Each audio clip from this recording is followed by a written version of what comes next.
My 11 Circle presents Crickbuzz Live. It was a hazy first 18 overs, every pun intended, from the Indian batting effort. But 30 runs of the last 2 overs, a blitzkrieg, a partnership of 28 of 10 balls from two unlikely heroes in Krunal Pandya and Washington Sundar, who don't find themselves in that scorecard because Shikhar Dhawan, Rishabh Pant and Shreyas Iyer were the highest scorers technically. But that little impact partnership at the end has really given India something to work with in the context of what we've seen, the context of the surface that we've seen. 148 looks like a terrific score. Not quite the 150, Joy, that you would have needed to sit on the My 11 Circle expert couch, but you'd reckon with 118 with 2 overs to go, quite a good score. No, it's an excellent score, and I think it's also telling you a little bit about the surface. At the moment the fast bowlers came back to finish it, that's where they got tonked. And the only surprise that I have out there, and it's possibly something that's, you can see out there, is that why were Afif and Aminul, neither of them managed to finish their spells. And Fizz. Absolutely. They must have been, the captain must have been just playing it by ear and listening to it. But he might just have missed a trick out there. Because I thought those overs in the middle were brilliant. From from Afif and Amin, there was some brilliant bowling in the middle. You've got the leg spinner who's taken 2 for 20, hasn't bowled his 4th over. Correct. Only Al-Amin Hussain, who has ended up bowling his 4 overs along with Shafiul Islam, who got tonked in that last over. But let's come to the left-arm seamer here. A world-class bowler like Mustafizur Rahman, you can talk about a left-arm spinner not playing because of the left-handers there. Why would you not finish? And you can to a certain degree understand as well, because there were 2 left-handers batting in the middle. So, the leg spinners been held back at that stage, So that's something which you can say smart captaincy around that stage. But I think Mustafizur is a world-class bowler, and, he has made his impact, and his main claim to fame has been bowling those death overs. So, you need to show more faith in that to close the game. So that's why it's just looking like that, last couple of overs have gone for a bit more than what it was expected. Krunal and Washington Sundar both did a fantastic job for the Indian team at that stage. Maybe Bangladesh missed a trick there, but I think apart from that, they've been phenomenal. I think apart from that, in terms of bowling changes, in terms of applying their strategies, was spot on by Bangladeshis. There is no doubt about it. As far as I think Indian batting is concerned, there is a little bit of work needs to be done in terms of communication. I felt that when you know the kind of surface you are playing in and you lose, you have a slowish kind of a start to the innings, then the better communication needs to happen. Also, the timing of the wickets were not great. There was a run out at a crucial stage. Shreyas was looking really good. Had he batted for another 2-3 overs, maybe things would have been different for Indian team in terms of setting the target for Bangladesh. Dew is going to be the factor, so we just have to wait and see. Even though there was enough purchase for the spinners also on the track, we'll have to see how the wicket holds up and what kind of impact Dew will have on the game. But on the whole, I felt maybe from India's batting there was some kind of a confusion in terms of how to approach the innings. And as far as Bangladesh bowling is concerned, they were pretty good. Mahmudullah really led from the front, just couldn't give that finishing touch. Could have been even better, but I think on the whole they were fantastic. Yeah, but the one thing we've seen in T20 cricket, you can be brilliant for 18 overs. There was a World T20 tournament a few years ago where the theme of the tournament was #1BigOver. And it's sort of shown that no matter how brilliant you are for 18 overs, if you can't be brilliant for the remaining 2, you might just be the difference between winning and losing. It's a relative inexperience, and Mustafizur would have been really useful at that particular point, because he has that experience. He's played on these pitches a lot more. The other interesting thing is you haven't had the longest Indian partnership was 34 runs. So no partnership really got going. And even though Shikhar Dhawan was there for a very long time, he really never looked like the Shikhar Dhawan is, and that's something that it's interesting to see. The other thing you'll notice is all the sixes that were hit, they were all straight. So when they managed to hit them, they were all managed to hit them straight. The short boundary. The short boundary. The moment they were going here, and they got out also because you're going to try and you're trying to force it up front. I thought it was brilliant bowling to say Shreyas Iyer, because he was the one batsman who was looking dangerous. The guy got hit, you get hit for 2 sixes, you still toss it up and you get a wicket. That was, I thought, brave, and they bowled well today. They really bowled well. Well, Afif, after the innings, said that basically their strategy was they were trying to bowl dot balls, they were playing that whole game of trying to restrict the Indians. And I think, as you said, for 18 overs, they did a good job of it. They did, I think, and that's when, you got to go back to the basics. And I think Mahmudullah missed a trick there.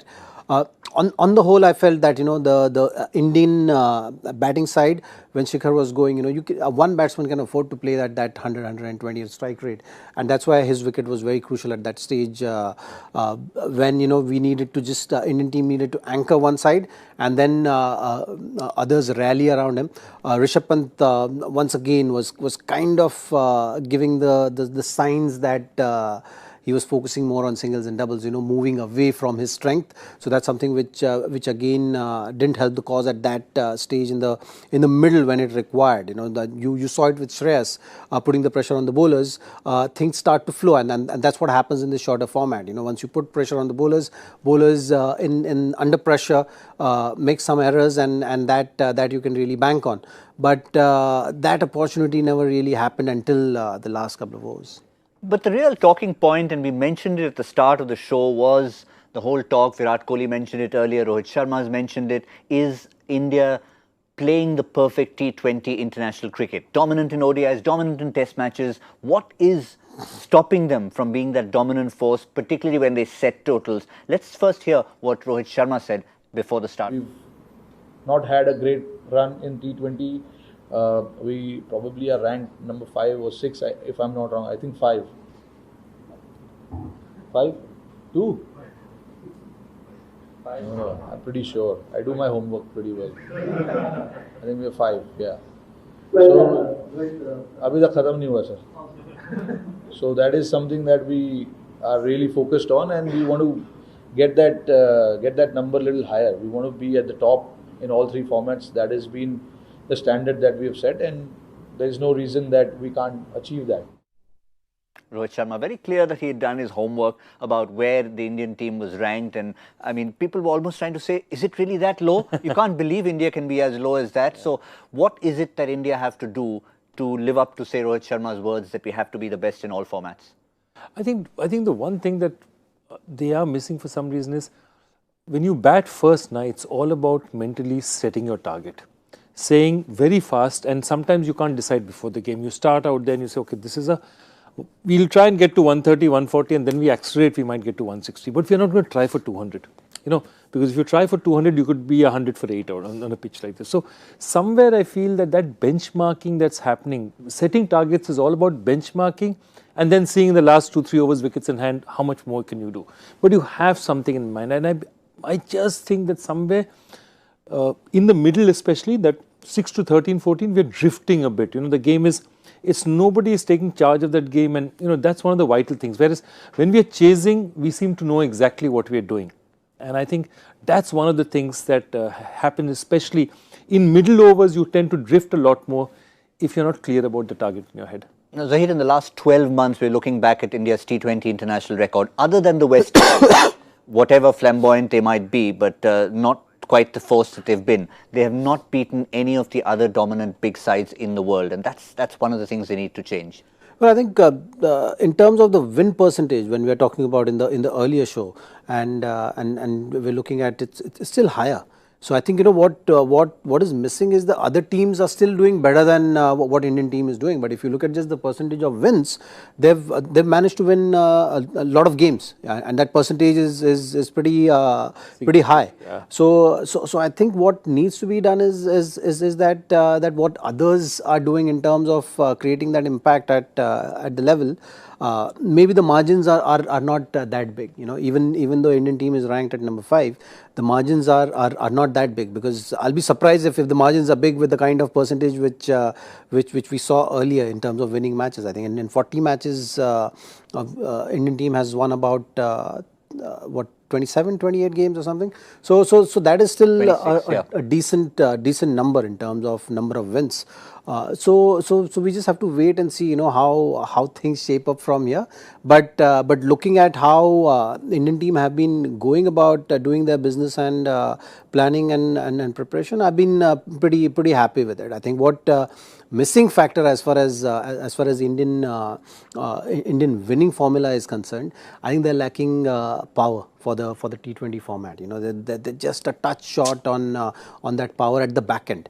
And when you have a shot of power at the back end, then you have to figure out a formula which will work for you in your favor to still give you the same result, which you have to have attacking top order. You know, so maybe they need to understand how to get to that total, or maybe the top order needs to be more aggressive to cover up for that lack of power at the back end. You know, we always talk about MS Dhoni and Hardik Pandya coming in there.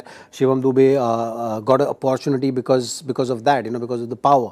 Rishabh Pant has not been coming consistent. Shreyas has been showing the signs of providing that power, but someone needs to carry through the innings. So that's something, you know, these are the areas which will be vital for Indian team if they have to raise this percentage of wins even higher than where they are, and they should be okay. So it's just about using your resources and then figuring out a plan and achieving the result. So I think the conclusion I can get from Zahir's last words is maybe the bar was already raised so high in all the formats that we were being a little bit more harsh and demanding on the Indian team. But fair enough, that's what we need to be when you're a high-class team like that. Just to finish off here, since none of us were high-class enough to sit on the My 11 Circle expert couch because we had to do it before the first ball was bowled, we've got one more chance to do it at the end of the show, gentlemen.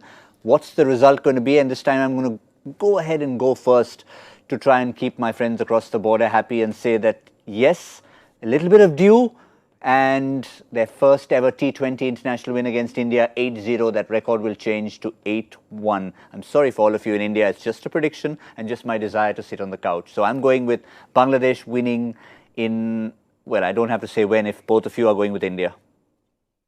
I'll go with India. India, 10 runs.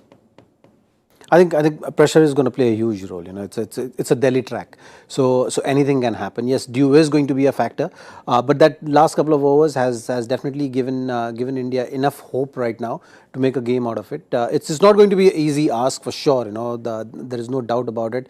I think they've still fallen short by 15 or so runs, which they'll have to make it up in fielding, and hope that Bangladesh batsmen will crumble under pressure, because in this game pressure will be playing a vital role. And but hope doesn't get you on a couch. No, but I think I'll still go with Indian team. Yes. All right, but he said 10 runs, so you've got to tell us bigger margin than that.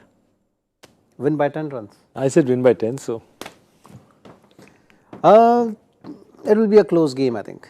Yeah, so 7 runs. 7 runs, Wow. 10 runs, 7 runs. Wow, we're going to have quite a fight to the couch at the end. We'll see where we stand with the Bangladesh run chase.